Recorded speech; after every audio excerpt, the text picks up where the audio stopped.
Well, we have some very important things to discuss today about Building 7, which Building 7 collapsed in New York on September 11th, 2001. And it was one of the other buildings that had collapsed in its own footprints. But the only difference is this building was never hit by any aircraft. And it's always been something that people have raised their eyebrows about. Now, a couple of weeks ago, we had an interview with Professor Leroy Halsey, who headed up the research team at the University of Alaska. And that was what they were basically led in and funded to do at the University of Alaska. They studied for over 4 years on multiple different directions and exactly what it was that caused Building 7 to collapse the way it did, because it just didn't seem to be fitting the narrative. A lot of people suspected that. Now, today, we are very blessed to have Mr. Eugene Johnson, who is a mechanical engineer, but he's also in Project Due Diligence as a volunteer with AE 9/11, which is a nonprofit organization that actually funded the University of Alaska to be able to research and look in detail about what went on with Building 7. Now, AE 9/11, AE stands for Architects and Engineers. So this is a nonprofit organization that is filled with many architects and engineers that have been looking at multiple scenarios and research and study to find out many things that went on with 9/11. So welcome, Eugene. Can I call you Eugene, or you want me to call you Gene? Gene's fine. Thanks for having me. Well, one thing I found was really exciting when I went to AE 9/11 to look over your website. There was one thing that caught my attention. There was a petition there. At that time, apparently, there was over 3,000 architects and engineers that had signed this, that now it has grown to 3,500, I believe it was, you said, that they're all signed this, that they're on board with AE 9/11, questioning what's going on. These are very learned individuals, contractors, etc. Why don't you explain a little bit about what AE 9/11 is and what you do? And then we're going to get into a conversation about some of the things that your organization has found. And I believe you have some graphs and so on to show us. Is that correct? That's correct. The Architects and Engineers for 9/11 Truth was founded in 2006 by Richard Gage, who's an architect. And in that period of time to today, there's over 3,500 degree certified architects and engineers that have signed that petition, demanding a new independent investigation into what caused those 3 buildings to collapse. The 3 buildings being the Twin Towers and Building 7. Now, NIST, National Institute of Standards and Technology, the acronym is NIST, was given the assignment to determine for the government what caused those 3 buildings to collapse. They finished a report in 2005 for the Twin Towers, a 10,000-page report. And then in 2008, they finished a 1,000-page report on Building 7. Those 2 reports have never been properly peer-reviewed until now. The engineers with A&E have spent tens of thousands of hours looking at those reports. Just think about 1,000 pages and 10,000 pages. But they have found serious errors and omissions as a peer review in those reports. And that's been put together in a slide format, and we're calling that Project Due Diligence. And we're going around with volunteer engineers to different engineering societies to present Project Due Diligence in this slide format. We're going to see that a lot of that today, because I'm going to be using a lot of those slides in the presentation today. So we're going to focus on peer reviewing the NIST report on Building 7 today.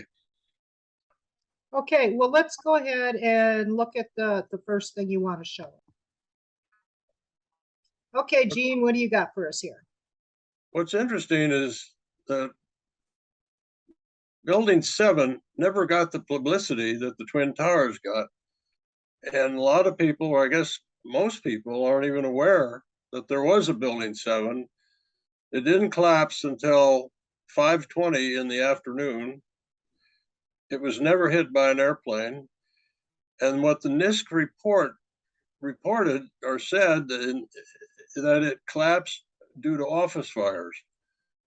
Now, what NIST doesn't say is how the fires got started, and they don't really explain why this particular building collapsed due to office fires when no high-rise steel building has ever collapsed due to office fires. Ever? Buildings never. It's just unheard of.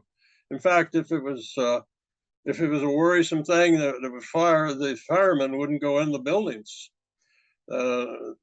And if you look at the layout for the World Trade Center in Manhattan, there were 7 buildings. You have the North Tower, which is Building 1, the South Tower, Building 2, and then 4, 5, and 6 were smaller buildings around the Twin Towers. And then Building 7 was off of about 350 feet to the north of the North Tower. So here's a little bit better layout showing the arrangement. And up at the top, you see Building 7. And here's World Trade Center 1. Excuse me. A good picture of showing the relationship. That Building 7 was a huge building by itself. It just looked small next to the Twin Towers. The Twin Towers were 110 stories, and the Building 7 was 47 stories. But by itself, it had a floor space of about 1 acre. So it's a huge building in most cases. It was shaped like a trapezoid, and it would set down over the top of a football field real easy. So it gives you a mass of the size of this thing.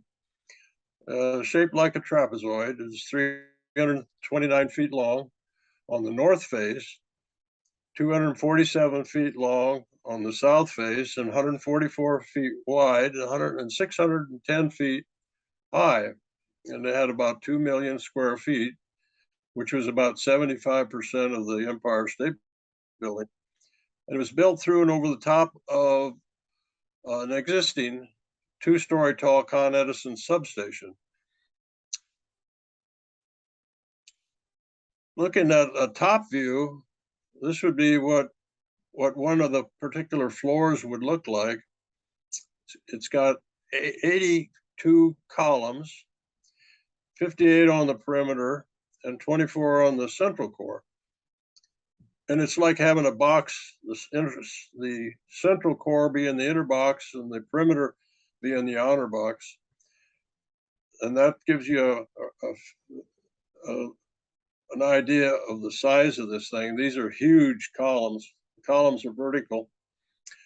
And the floor beams are horizontal.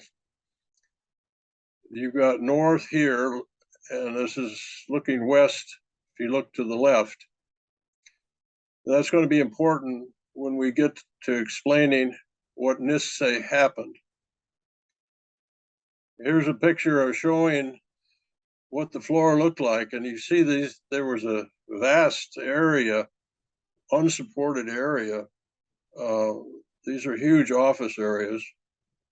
And we're in the northeast corner. And again, when we start talking about what NIST says happened, the northeast corner is important. Just to give you an idea of the massiveness of this building. And I keep stressing that because it only fell in 7 seconds. It was crashed down in 7 seconds. And look at the structures that make up this building, and then think about how it could come down that quick. These are columns over here. They're vertical. And these floor beams are horizontal. So keep that in mind. Here's another column. Here's a column. Keep that in mind for what we're going to be talking about. These are all of the columns, vertical columns. The floor beams are floor beams and other structures make up the floor. Again, look at the size of this guy right here. These columns weigh 730 pounds a foot. A foot long section.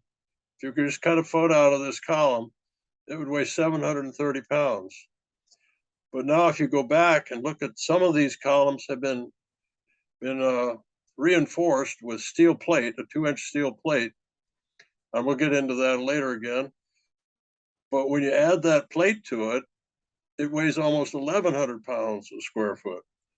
So from a weight point of view, 1 foot of that in a half-ton truck would fill the whole truck, it would overload the truck.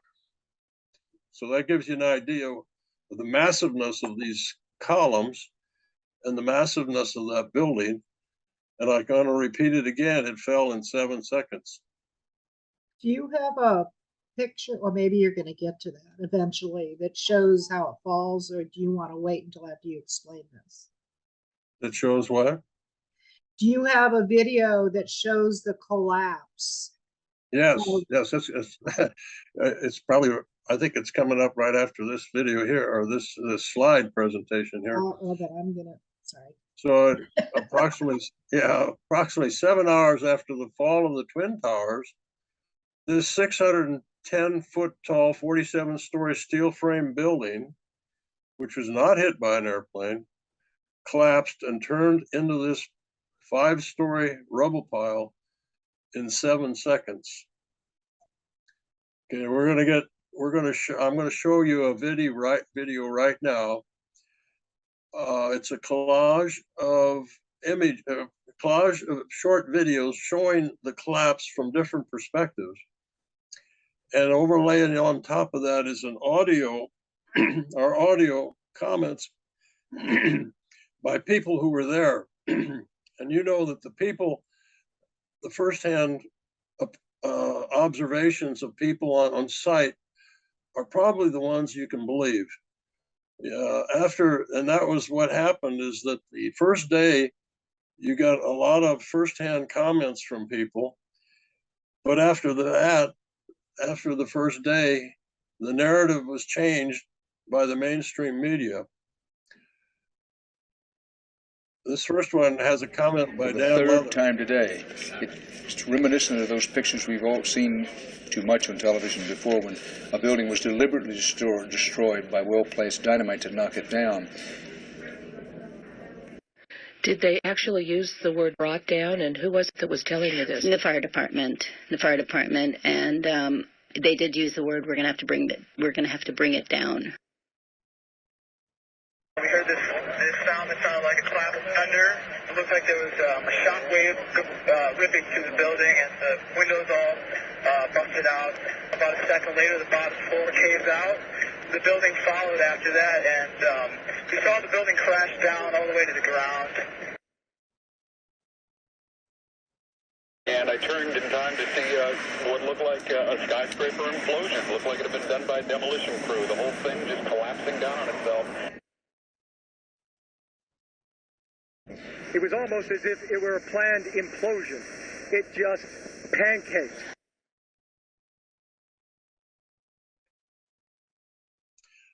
Okay, that video is what really got me started. About 4 or 5 years ago, I'd never heard of Building 7, and I saw a video on YouTube showing that collapse, and I knew how massive that building was, and it's inconceivable that it could have collapsed the way it did, other than controlled demolition, like Dan Rather said. This is an interesting comment by a excuse me. This is a BBC reporter who was on the site. And if you look over her left shoulder, here's building 7. And 13 minutes before it collapsed, she reports that it had already collapsed. So they were expecting that building, just like the comment from that one person said that the firemen were planning to brain the building down. Now, that implies that suddenly they went into the building, planned it with, installed whatever was necessary to brain the building down. Anybody that knows anything about controlled demolition will tell you that it takes weeks of planning. Just think about buying all the materials, how long that would take. And you'd have to know in detail where to put all of them. That implies somebody already knew that this was going to happen. And the BBC already reported that it was going to happen. So how did people know that? A building has never collapsed before. Like I mentioned earlier, the building has never collapsed due to fires. With respect to this BBC reporter, somebody in England sued the BBC for false advertising, or not false reporting, and won the case. So this raises some huge questions in regard to what happened with the building. Now, in that 7 seconds, 2008, a physics teacher, David Chandler, he proved that the entire roof line of 7 was in free fall acceleration for about 2.5 seconds. That would be 8 stories over 100 feet. Near the beginning of its collapse. NIST was confronted with this fact during their August 2008 draft report and were forced to admit to it. You look at the video and you can tell it's happening. They were forced to admit to it in their final report, but they did not address the implications of freefall, nor did they change their model or conclusion. The implications of freefall are like if you took your keys and held them out with your hand and dropped them. There's no resistance, and it's going to fall just at the rate of gravity. So that, and you saw earlier how all of that structural steel was inside that building. All of that had to be taken away during that 100 feet. It had to have no resistance in order to accomplish free fall. So that's another reason why nobody talks about building 7. So the physics professor used a graph like this to show he watched the video and timed it, and proved that it accelerated at 9.8 meters per second square over 2 seconds.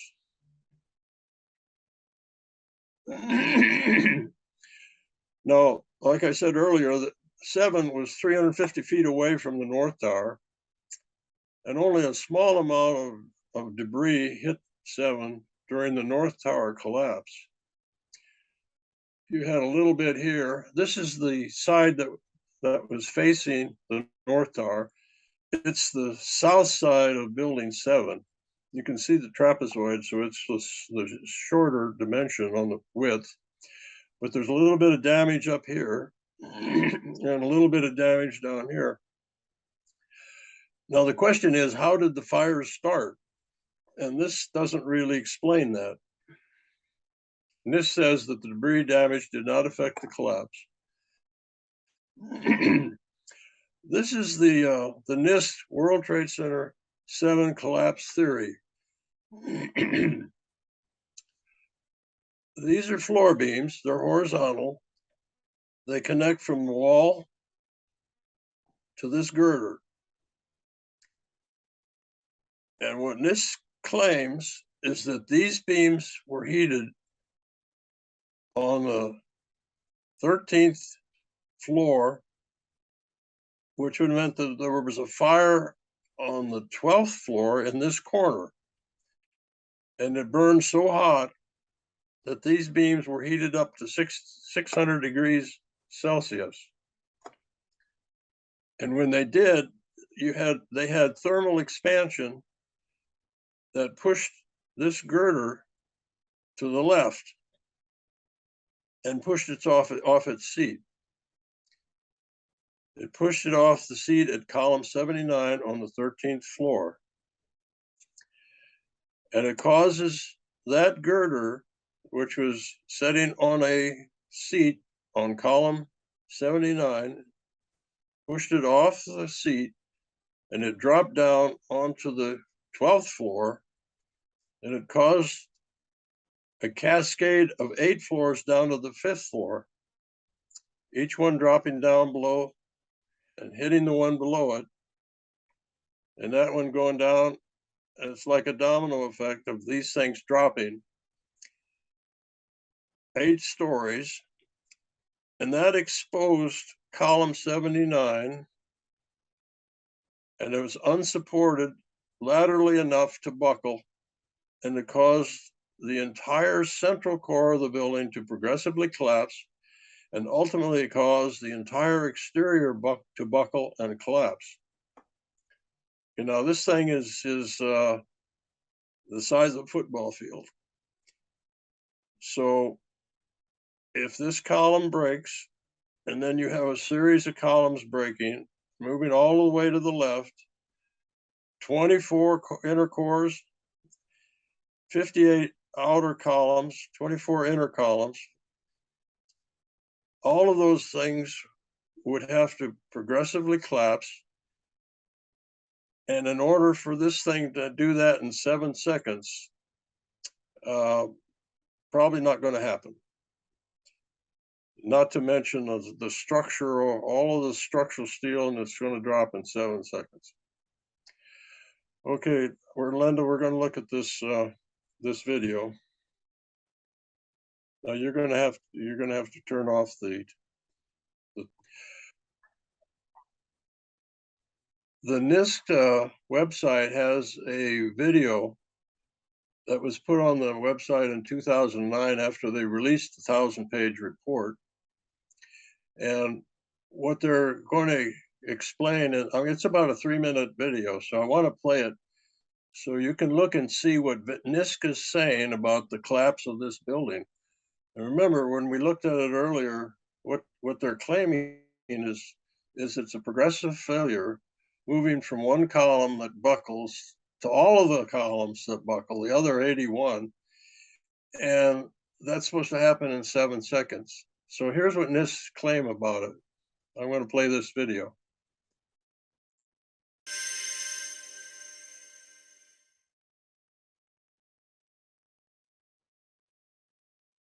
New York City, 2001. No tall building had ever collapsed primarily due to fire. But that's exactly what investigators believe happened to the 47-story World Trade Center Building 7 on September 11th. According to a 3-year comprehensive building and fire safety investigation just completed by the National Institute of Standards and Technology, or NIST. World Trade Center 7 collapsed because of fires. We really have a new kind of progressive collapse that we have discovered here, which is a fire-induced progressive collapse. And in fact, we have shown for the first time that fire can induce a progressive collapse. NIST used detailed data describing the building and its contents to create the most complex computer simulation of a structure collapse ever made. Falling debris from Tower 1 started fires on 10 floors in Building 7. A break in the city water main from the collapse of the towers disabled sprinklers in the lower half of WTC 7, allowing fires on those floors to burn for 7 hours. The NIST computer model was validated with evidence from videos, photos, witness accounts, and other data. It shows that heat from fires expanded long support beams, causing connections and floors to fail. So you look at the floors failing here, and eventually this column 79 is going to buckle, It fails, and then the entire vertical progression takes place. The buckled column caused additional collapsed floors and falling debris that removed support from adjacent interior columns. A chain reaction then caused other interior columns to fail in quick succession. The outside shell of the building fell. The NIST team found no evidence that explosives were involved in the collapse. And our analysis showed that even the smallest explosive charge that was capable of bringing down the critical column in the building, had it occurred, we would have seen sound levels of 120 to 130 decibels about a half a mile away. That would have been an incredibly loud sound, and that sound was not picked up by any of the videos or witnesses that we have talked to. The team found that World Trade Center 7's design was generally consistent with the relevant building codes when it was built. Our high-rise buildings in this country are very, very safe. Having a collapse of this nature is a very rare event. Nevertheless, to ensure that buildings do not collapse in fires, even when sprinklers fail or are not present, the NIST team urges reevaluation of the fire performance of structures with long-span floors and other design elements similar to WTC-7. The team's report also calls for stronger codes, standards, and practices so that other buildings don't suffer the same fate. Okay. Stop the recording. Okay. Okay, Gene, we're starting the recording again. So the NIST video that you just saw shows their idea of what happened. Now there's a lot of problems with their theory. And a lot of people think the NIST explanation is like a Rube Goldberg process. And you may not remember, I do, but years ago there was a cartoonist that was drawing elaborate pictures of different things happening. And in this particular picture, this shoe is going to drop down and staple those papers together. So, and that's a lot like what the NIST idea or theory is on the collapse, because it heats up the beams, and then those beams push off a girder, and the girder drops down the floor, and the floor goes down floor after floor after floor, and a column buckles, and then that moves like a domino effect to all the other columns, and then it collapses. So that's a kind of like a Rube Goldberg process. But you got to give them a little bit of slack here, because they were given an impossible task. And that was to explain the building's collapse without mentioning the word explosives. But in regard to their theory, we're going to show that thermal expansion of the 5 floor beams, even if they were heated up to 600 degrees C, that could not force the girder off of column 7 for several reasons. Even if it did, the collapsing floor could not break the lower floor supports to cause a cascade of falling floors. Okay, according to NIST, the reason for the collapse was due to office fires. And this is floor 12. This is the northeast corner. And this is 90 minutes before the collapse. And you really don't see any fires. Because the thing about office fires is they pretty much burn out in roughly 30 minutes, because there isn't that much to combust. There isn't very much combustibles. And in order to heat up those huge beams to 600 degrees Celsius, office fires can't get the job done. And that's why no office building has ever collapsed because of office fire, no high-rise steel building. So here you can see there's not really any fire going on here. At 3:50 in the afternoon, the building didn't collapse until 5:20, 2 hours later. There's no fires going on in the building. One other thing that you need to know about, you see here, they're spraying this fire suppression material onto the beam. And look how heavy it's coated. So whatever office fire was gonna burn long enough to heat this beam up with that insulation on it to 600 degrees, it's not gonna happen with office fires. Now here's another, this is I'm gonna move ahead a little bit. I'm gonna show you, this is the connection. This is the girder that gets pushed off its seat here. These are the beams that are supposedly heated up to 600 degrees Celsius. This girder is being heated up to 500 degrees Celsius due to fires in this office area down below it. This is the 12th floor. This is the floor above it, which is the 13th floor. And this is the seat that the girder, the beams push this girder off, and it falls down onto here and breaks loose for 8 different floors. Now, that couldn't happen. And I'm going to explain to you why that couldn't happen. There's a seat here where the girder sits on a seat here, and it's clamped and bolted to the column. This is the column vertical, and we're looking at the end of the girder here. You got these four screws, cap screws. They're 7/8 inch cap screw, high strength cap screws. So the blue line is the thermal expansion of the beams pushing on this girder. This is the girder. This is an I-beam, so you got the web on the top, or the flange on the top, and the flange on the bottom, and the web is connecting the two of them, so it looks like an I, capital I. So the force is on moving from the left to the right to push this, break these cap screws loose and push it off of its edge, which is on this seat here. So if you move it about 6 inches, the web of the I-beam would go over the top of the edge of the seat, and the beam would buckle.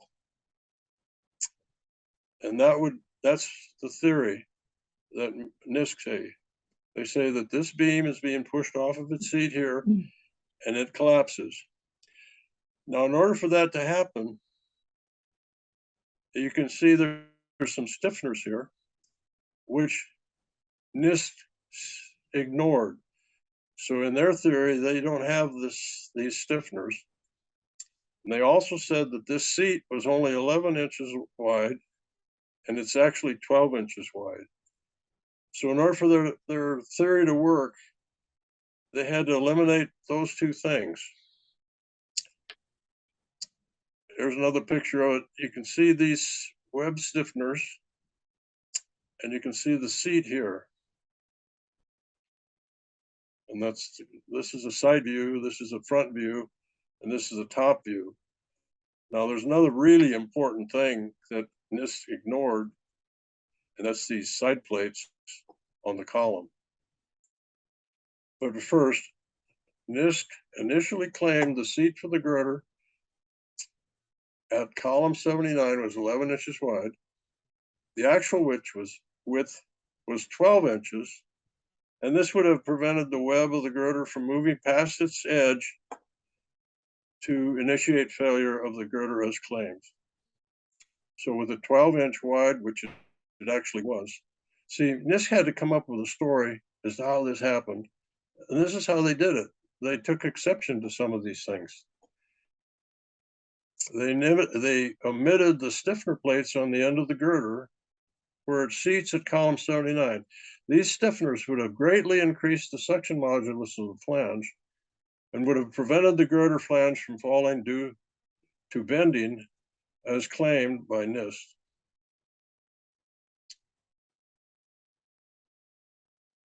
Okay, this is the column. And I think I mentioned earlier that the columns, the I-beam weighs about 730 pounds a foot. And then when you add, some of the columns had 2-inch plates welded to the flanges on both sides. And that's 26 inches wide. The I-beam from flange to flange is 22 inches, and there's an overlap of 1.8 inches. And that's really important. But when you put the extra 2-inch plate onto the I-beam, the weight per foot goes up to almost 1,100 pounds a foot. Massive.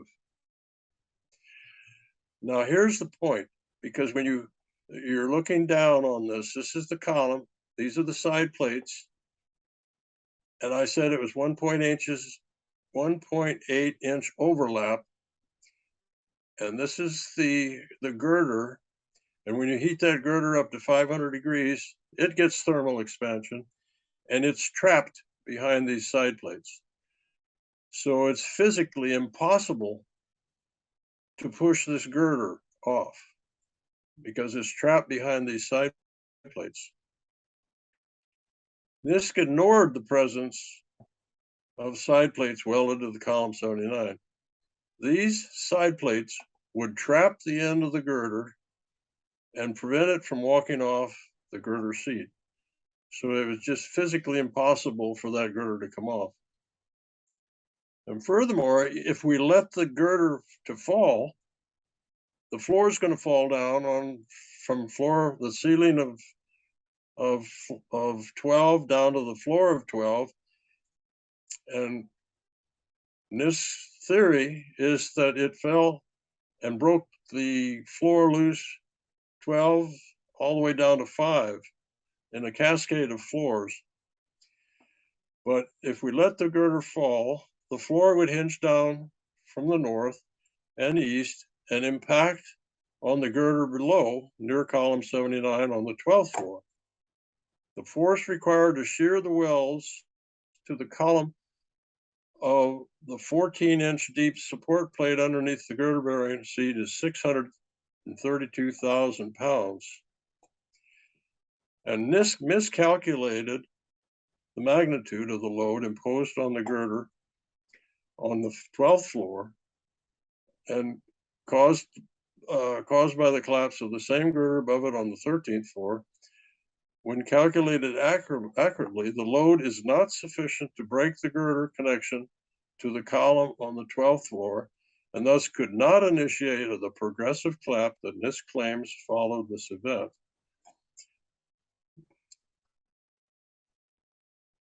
So there's been a lot of correspondence between the A&E engineers and architects with NIST trying to get information back. And NIST refused to respond to legitimate inquiry.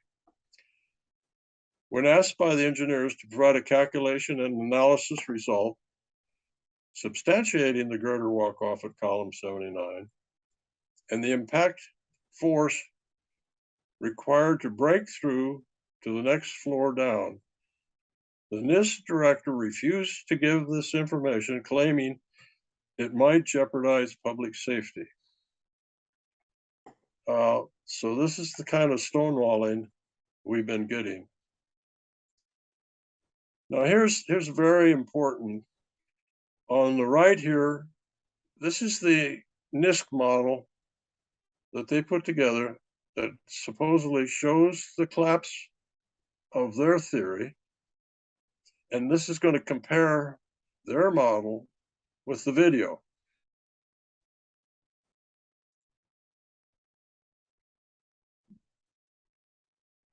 You see it starting to collapse on the actual video. Now theirs is starting to collapse. But the point here is that their model doesn't look anything like the actual collapse.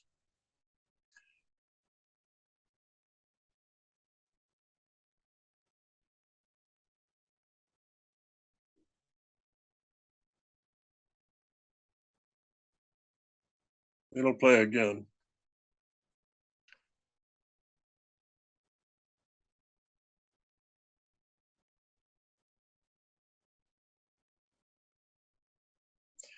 The other thing about the NIST model is they only go this far. They don't run it until it goes all the way, collapses all the way to the floor.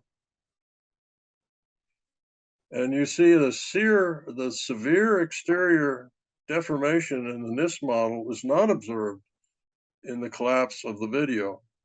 It indicates that the actual failure mechanisms are not replicated by the NIST model.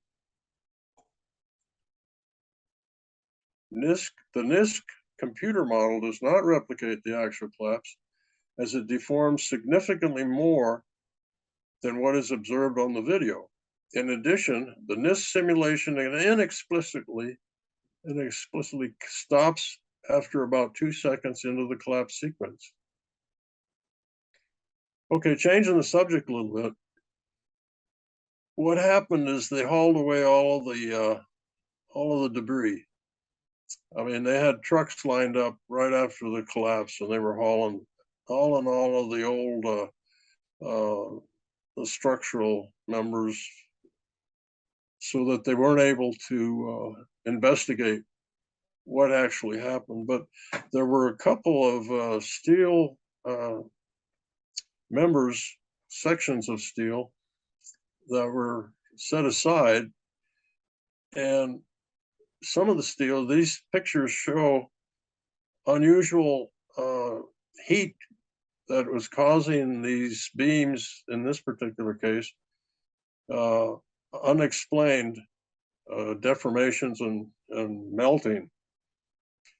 So what they say about that is, from the 9/11 engineers, they say the melting of the steel at this temperature is indicative of the presence of an eutectic incendiary, such as thermate, which is thermite with sulfur.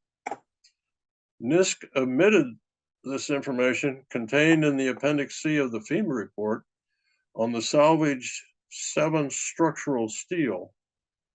This steel exhibited evidence of intergranular melting. NIST gives no explanation for this omission. So they did have some material, and NIST completely ignored it. The USGS aerial photograph of the site showing the temperature, the surface temperature in the floor of the 3 buildings. CD is here, and that's World Trade Center 1. That was 620 degrees C. AB is 7. That's 727 degrees C. And building 2 was 747 degrees C. So there's no explanation in either the NIST report or the 9/11 Commission. They omit any mention of the large quantities of molten metal observed in the basement areas of the Twin Towers and 7. So that nobody even talks about this. And it was 100 days before they were able to go into these foundations to work with them, because they were still hot for that long. Now, A&E worked with the University of Alaska in Fairbanks, and Professor Leroy Halsey, who was the chairman of the Civil Engineering Department at the University of Alaska Fairbanks, did a forensic study of the collapse of Building 7. So it took them 4 years, and they modeled the building with computers, and they went through a lot of different scenarios to get the building to collapse on a computer the way that they saw it collapsing on the video. And their conclusion was, the principal conclusion of our study is that fire did not cause the collapse of 7 on 9/11. contrary to the conclusions of NIST and private engineering firms that studied the collapse. So they say that absolutely the NIST theory couldn't have happened.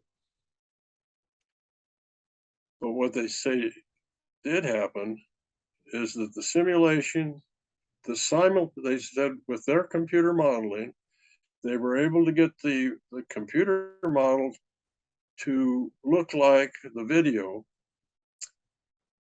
by the simultaneous failure of all of the core columns over 8 stories. Those are the 24 core columns.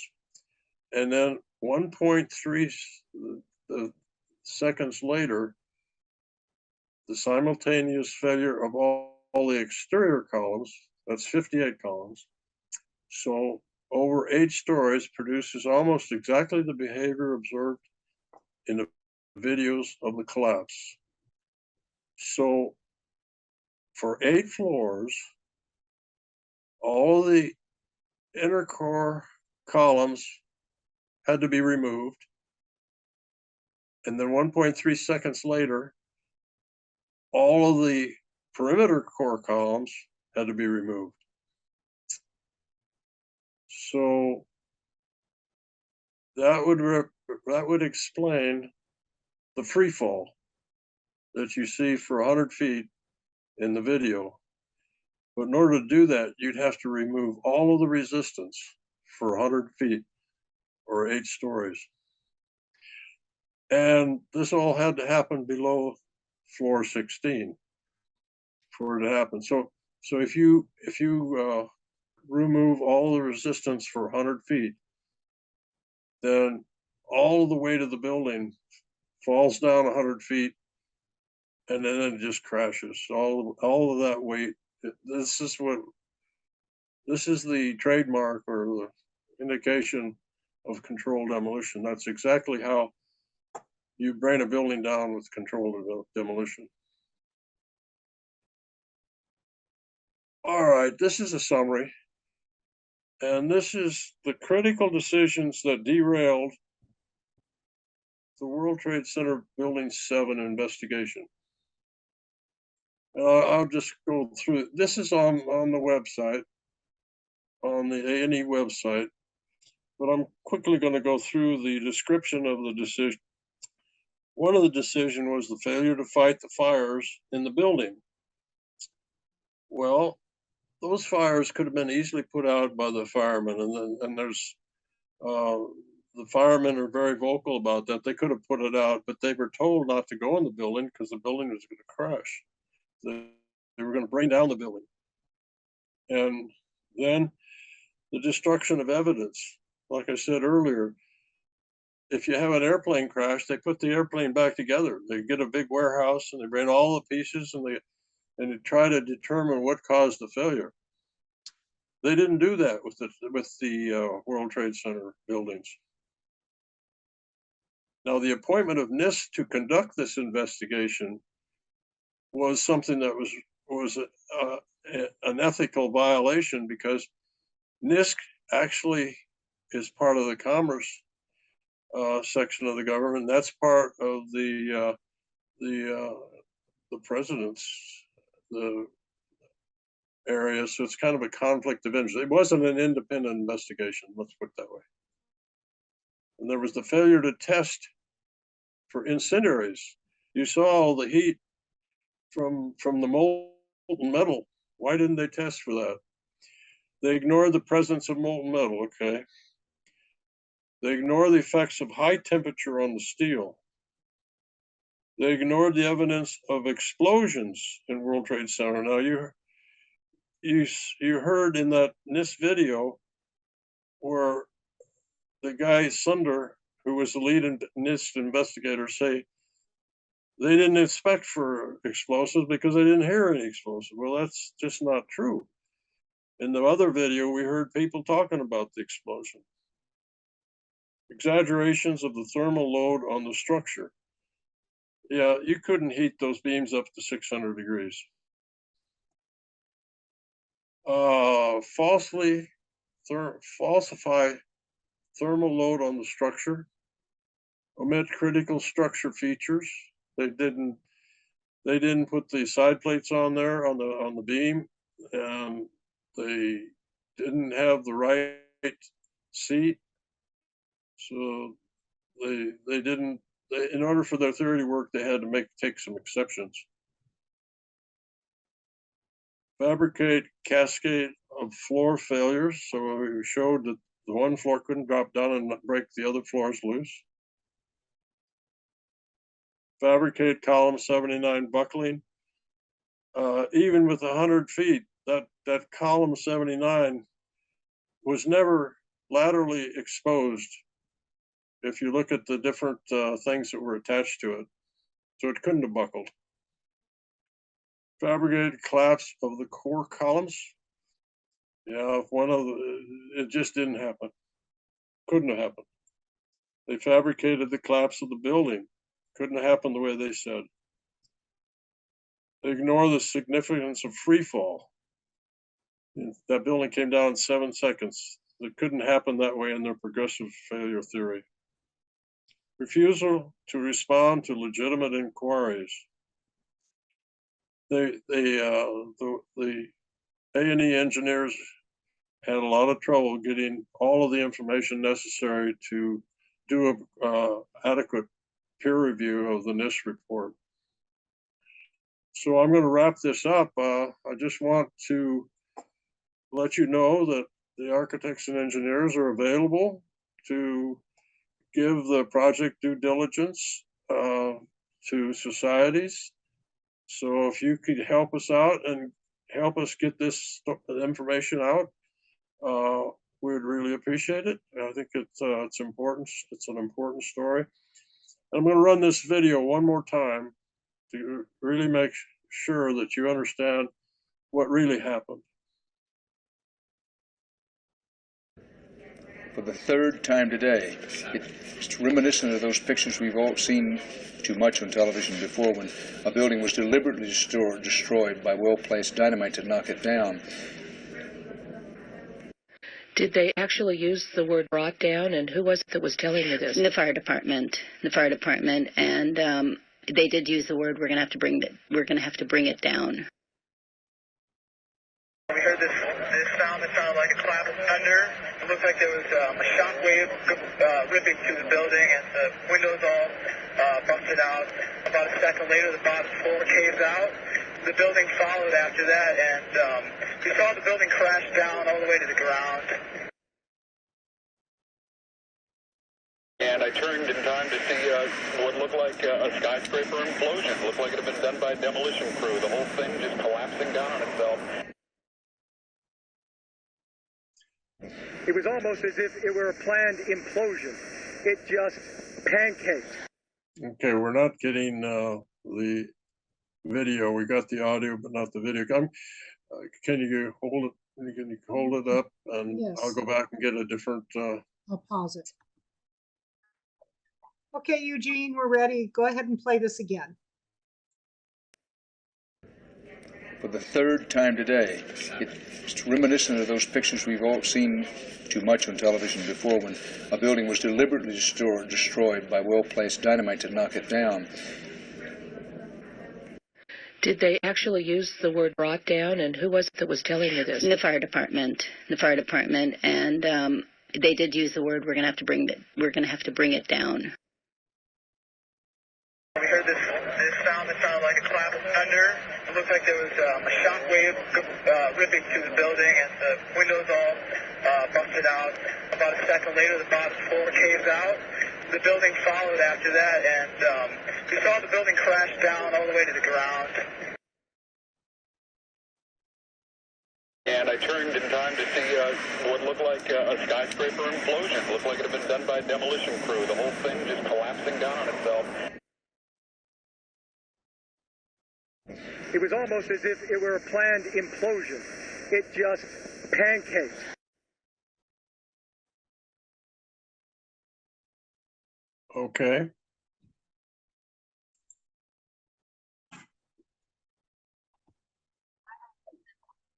Okay, Eugene Johnson, that was awesome. I know you're a mechanical engineer, and You're a volunteer for the project Due Diligence with AE 911, which stands for Architects and Engineers.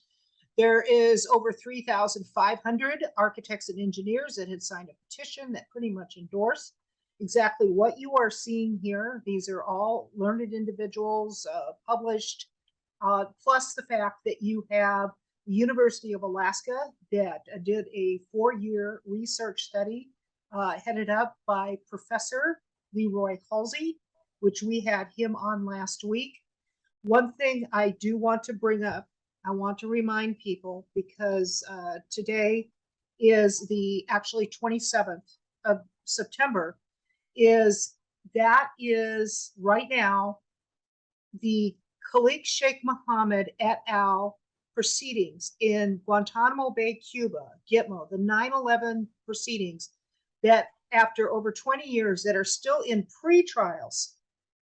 What they're doing after all these delays, the people, this is so important, and this is why CVINE has been going out of our way to bring in Professor Halsey and for bringing in AE 9/11, which Mr. Johnson did an outstanding job in explaining the forensics and what is going on, because what is going on right now in the KSM et al. 9/11 trials is, as we speak, they are putting together a plea deal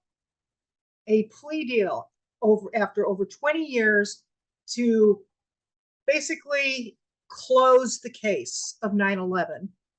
By the plea deal will be that if all 5 of KSM et al., all 5 of the individuals that are being charged with the orchestration of 9/11, if they plead guilty, then they will take the death penalty off the table, and they will repatriate these individuals to a life in prison back to their countries of origin. Now, the biggest problem with all of this, because I know everyone is, for the most part, sick to death of this going on, and it hasn't even gone to tribunal yet. And they think, well, gee, okay, fine, they get the case closed. Well, there's a couple of things that are really important here. Not only under seal is the actual Saudi official name that hasn't come out yet, but also in closed proceedings in the KSM et al. Pre-trials that has been going on beyond the public purview, is we have no sight or understanding about what was discussed about the rubble and buildings on building 7. So that is a real problem. If the case is closed, none of these things will need to be brought out and discussed. And besides that, it's under national security, it's under seal, and so it will never be brought out to the public. So I want to thank everyone for joining us. Please go check out AE 9/11. I will put the website address into the subject line. And thank you again, Mr. Johnson, for joining us. Yeah, might mention that the project Due Diligence is available for presentation to different engineering societies. So if your audience can determine who might be interested, there are volunteers that we can arrange to have the presentation made. Okay, outstanding. Thank you very much. Good day, everybody.